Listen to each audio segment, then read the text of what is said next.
Okay. Oh. Only again up. Is no shows. Why they monitor me, sir? Anywhere where I put head, you go put head. Why not go monitor you every time they sneak out? Why they sneak out? Where they go? I they go Port Har Court. I they go room of Boko. Wait, make I show you. They send me address. I they go for the Spring of Life Global Ministry. Hey, ebe ihe dị egwu na-eme. Chineke na ha nwere program, 7 days program. Akpọrọ PMP. Yawu Power Miracle Prophetic. You mean here? I'm telling you. Ebidere kambe 27th of this month. Gaji end ya at the 4th or 5th of December.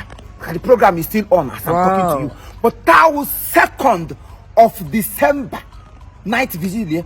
Chiefimo must be there. If I not come there, they're waiting again. Ihe again ga diegu.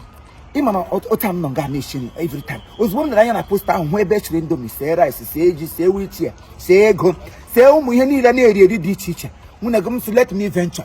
I would da one day na eme ihe de na akwụkwọ nsọ.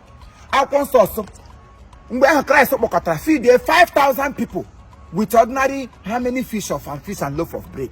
And multiply ya as the fish abụrụ million as agbaka ndị mmadụ na-ata azụ ma ogwu azụ ma ntamimo ozugbo m hụrụ indomi sale kwe m nwa chafu na-eshiri onye chafu nọ nga akọta ihe m na-eshiri nwoke na-eri afọ ya na-aza. Let me go into the house of the Lord.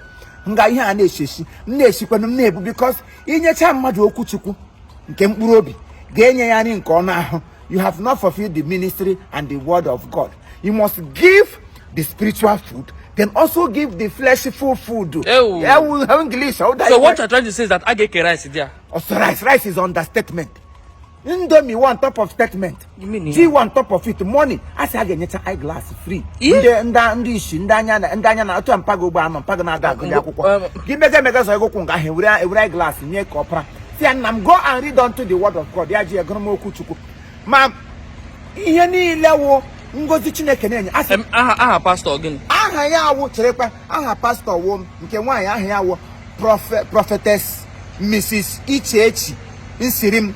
Then dia wo Apostle Samuel Nsirim. Ha bosi tikotara aka ọnụ. Amam this program na PMP utadili. PMP uta. Choma Jesus ga-abịa. Choma Jesus nọ nga. Mercy Chinwo nọ nga.